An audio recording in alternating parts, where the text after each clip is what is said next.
నిమ్మగడ్డ రమేష్ గారు దీని మీద కేసేశారు, వాళ్ళకి సంబంధం లేదు అంటున్నారు. మీరు టీడీపీ వాళ్ళే కదా, మీ టీడీపీ ఎవరైతే ఈ మాటలు అన్నారో వాడి కాళ్ళకి నేను పాదాబోధనం చేస్తా.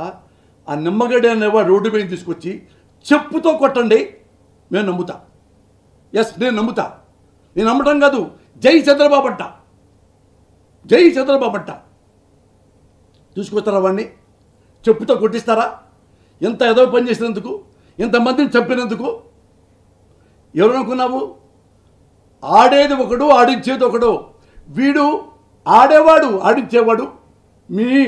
మీ లీడరేరా బాబు, అమాయకంగా మాట్లాడుతున్నారు. మా తెలీదు నిమ్మగడ్డ, నా తెలీదు కాటగడ్డ, అయి కాదు. చేసినవాడు మొత్తం చంద్రబాబు నాయుడే.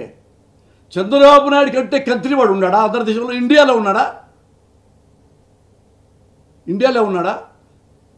చంద్రబాబు అనేవాడు మోడీ గారు హానెస్ట్ ఫెలో, అతన్నే అమ్మలక్కలు తిడుతున్నాడంటే అసలు నోరిప్పుతున్నారా? పురంధేశ్వరి నోరిప్పుతున్నారా బీజేపీ వాళ్ళు? ఇంకేమైనా ఉందా? ఇంకేమైనా ఉందా? ఈ పింఛన్ విషయంలో ఆ మేడం నోరెత్తిందా ఏమన్నా?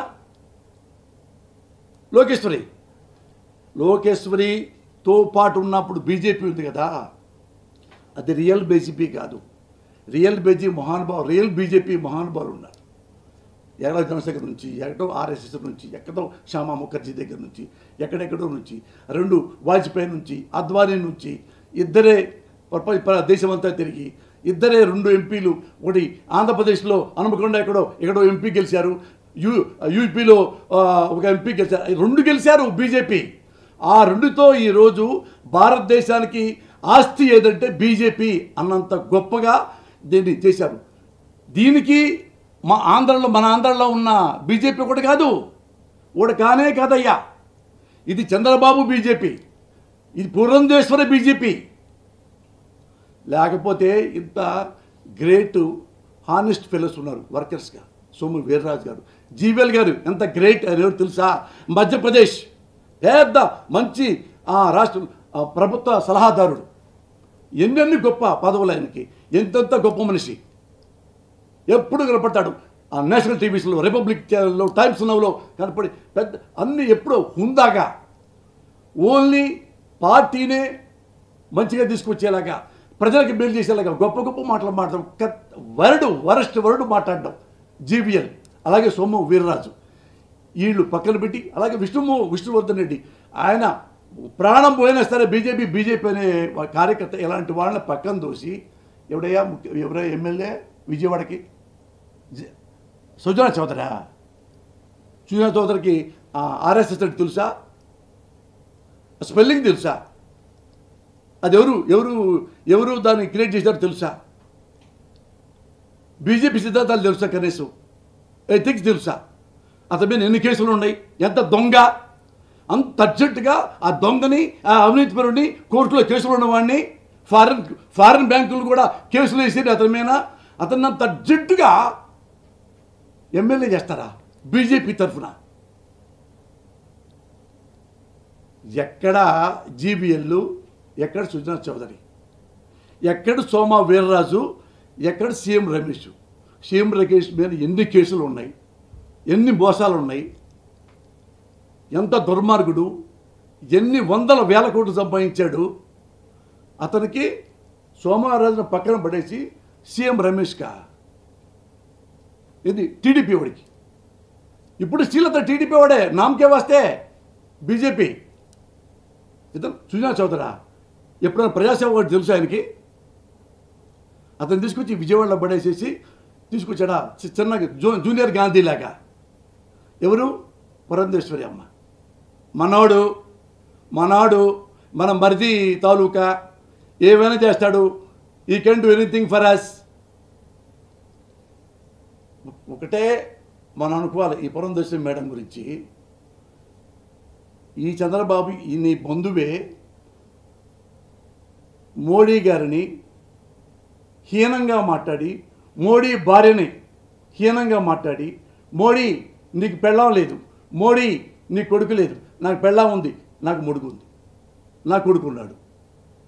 ఒక్కసారిని ఖండించావా? ఒక్కసారిని ఖండించావా? ఇంత మాట మాట్లాడతావా మా అధ్యక్షుడిని? నేనే సిగ్గుపడ్డాను కదా ఆ మాట అంటే. నేనే ప్రశ్నలు నోటిచ్చా. నేను బయటవాడిని కదే, భారతదేశంలో one of the honest person కాబట్టి మోడీ. నేను దాని నువ్వు మాట్లాడలేదే. అధ్యక్ష సీట్లో కూర్చున్నావు, వాళ్ళ పుణ్యమాని మధ్య పదవి తీసుకున్నావు అంటే. చూడండి, ఎప్పుడన్నా మీరు బీజేపీని తిడతా ఉంటే చంద్రబాబు గారు ఆమె ఏం మాట్లాడు, కూల్గా ఉంటుంది. ఆమెకి ఆమె పనులు కావాలి, ఆమెకు నచ్చిన వాళ్ళు కావాలి. మ్యామ్ మరి ఎక్కడి నుంచి ఎటు వస్తాయో తెలియదు. లేకపోతే ఇలాంటి వాళ్ళు ఎమ్మెల్యేలు ఎటు అవుతారు? ఇలాంటి వాళ్ళు ఎమ్మెల్యేలు ఎలా అవుతారు? నేను ప్రజలను అడుగుతున్నా, విజయవాడ ప్రజలను అడుగుతున్నా. సుజనా చౌదరి అనేవాడిని మీరు ఎప్పుడైనా చూశారా? మీరు ఎప్పుడన్నా చూశారా? సడన్గా వచ్చేసి ఏడిచేసి మేడం ఇచ్చేశారు, అయిపోయా.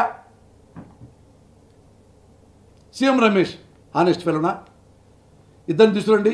సీఎం రమేష్ని, సుజనా చౌదరిని అట్ట రోడ్డు మీద నిలబెట్టేసి నార్కో టెస్ట్ చేయండి. ఇద్దరు హానెస్ట్ అంటే వాళ్ళిద్దరు చెప్పు దెబ్బలు తిని ఇండియాను వదిలిపెట్టి వెళ్ళిపోతా. ఇండియా వదిలిపెట్టి I'm sure mother promise I'm telling you. మీకు దమ్ముంటే, పురంధేశ్వరి గారు మీకు దమ్ముంటే మరి చెప్పుకోవాలి కదా. ఎందుకు అడుగుతున్నానంటే, నేను మా కోసం వచ్చాడు ఎమ్మెల్యేగా, మేము అడిగే హక్కు ఉంది. మీ ఇద్దరు కన్నింగ్ ఫెలోస్, చీటర్స్, దొంగలు అని నేను అంటున్నా. కాదు, నార్కో టెస్ట్ రెడీయా మీ ఇద్దరు? అప్పుడు ఈజీ చాలా మళ్ళీ మోడీలాగా హానెస్ట్గా మీరు బయటకు వస్తే ఇద్దరి కాళ్ళకి దండం పెడతా. ఇద్దరి కాళ్ళు దండం పెట్ట కాదు, కాళ్ళు కడిగి నాకేస్తా కాలు, దేవుడు కాళ్ళలాగా. మీరు రెడీయా? ఎంత దిగజార్చారంటే బీజేపీని ఆంధ్రప్రదేశ్లో అంత దిగజార్చారు. నాకు ఇష్టం వైసీపీ, జగన్ తర్వాత నాకు అదే ఇష్టం. మీకు తెలిసే ఉంటుంది, ఎన్నో సంవత్సరాలు, ఎప్పటి నుంచో 35 ఏళ్ళ నుంచి నాకు మోడీ గారు అంటే ఇష్టం, పరిచయం. అలాంటి ఆధ్వర్యంలో అన్ని స్టేట్లు బ్రహ్మాండంగా ఆల్మోస్ట్ ఉంటే ఇక్కడ ఇంత దరిద్రంగా ఎందుకుందంటే దరిద్ర మేనేజ్మెంట్. అంటే చంద్రబాబు చెప్పింది అక్కడ అంతే. చంద్రబాబు చెప్పకుండా ఆ బీజేపీలో ఏమైనా చేసుద్దామే? ఏమి చేయదు. ఆమె కోపం ఏంటంటే మళ్ళీ మా బావని ముఖ్యమంత్రిని చేయాలి, మా మరిదిని జగన్ని ఓడించాలి, జగన్ రాజకీయ జీవితం నాశనం చేయాలి. ఇవి కూడా లెటర్లు రాస్తుంటుంది ఈ మా జగన్ గారి మీద, ఈ పార్టీల మీద. ఈమె ఒక పోలీసు అధికారులు ఈమెనే క్యాన్సిల్ చేయబడుతుంది. ఆమె కొన్ని పేర్లు చెప్పుద్ది. ఏం కర్మ మీకు? ఏం కర్మ?